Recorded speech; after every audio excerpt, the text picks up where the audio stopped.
My name is Nora, and I am 33 years old. I am the mother of three beautiful daughters. Their names are Emma, Grace, and Luna.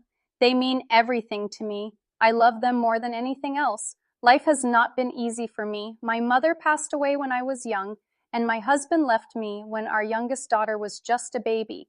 He walked away and never returned, never called, and never sent any financial support. He forgot about us. Since that time, I have been alone, raising my three daughters without any family to assist me.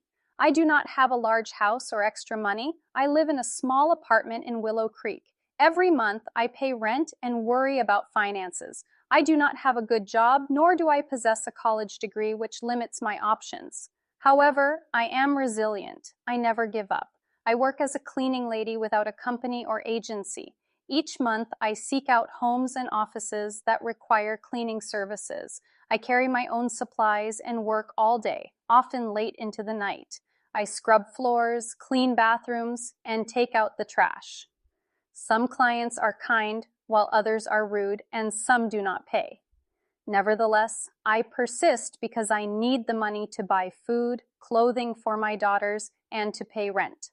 I work even when I am tired, sick, or on the verge of tears. Sometimes I watch my daughters as they sleep.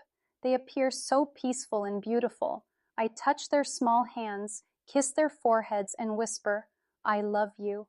I aspire to provide them with a good life, to ensure their happiness, and to give them everything I never had. Yet life is challenging. One cold evening, I was walking my daughters home after a late cleaning job. The weather was dreadful, the sky was dark, the rain was heavy, and the sidewalks were icy.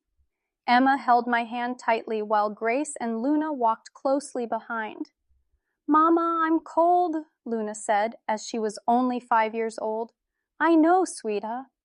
I replied. "We'll be home soon." I pulled her closer and wrapped my scarf around her. The street was silent. The lights were low. I held my daughter's hands tightly, my hands trembling. I felt nervous. Then, out of nowhere, a bright light, a loud crash, and a terrible pain. Everything went dark. When I opened my eyes, I saw a white ceiling. I heard beeping sounds and smelled medicine.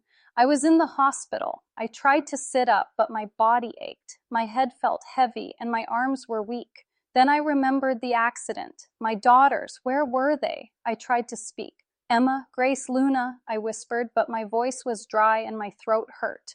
A nurse approached me. She seemed kind and smiled gently. "Don't move too much," she said. "You were in a bad accident." "My daughters," I whispered again. "Where are my daughters?" She touched my hand softly.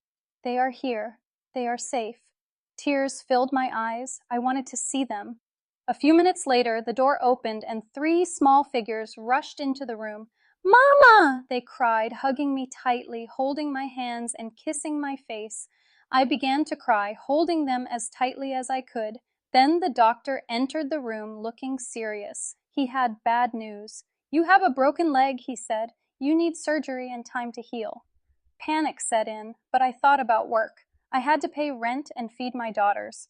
The doctor looked sad. "You need to rest," he said. Then I remembered something worse. The cleaning supplies I borrowed from a friend were ruined in the accident.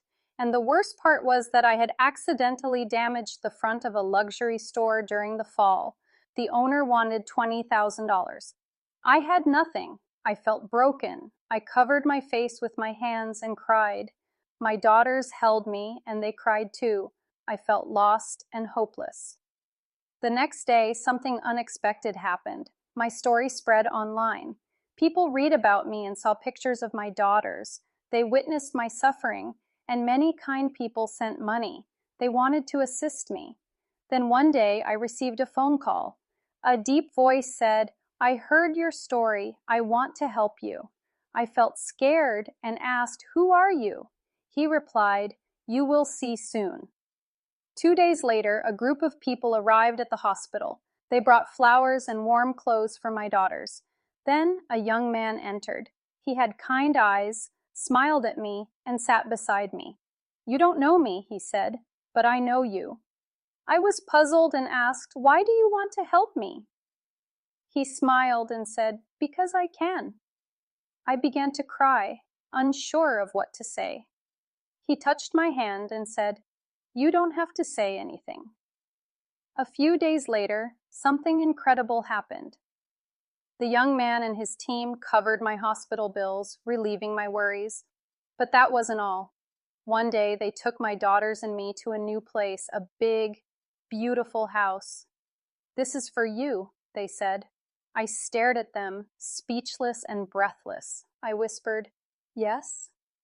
They replied, "You don't have to pay rent anymore. This is your home." I fell to my knees, crying. My daughters cried too and hugged me. "Is this real?" I asked. "Yes," they confirmed. "This is real." I held my daughters and whispered, "We have a home." One day the young man asked me, "What is your biggest dream?"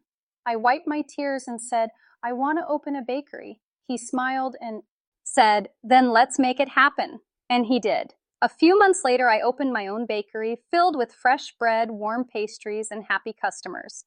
I was no longer a struggling cleaner or a poor mother.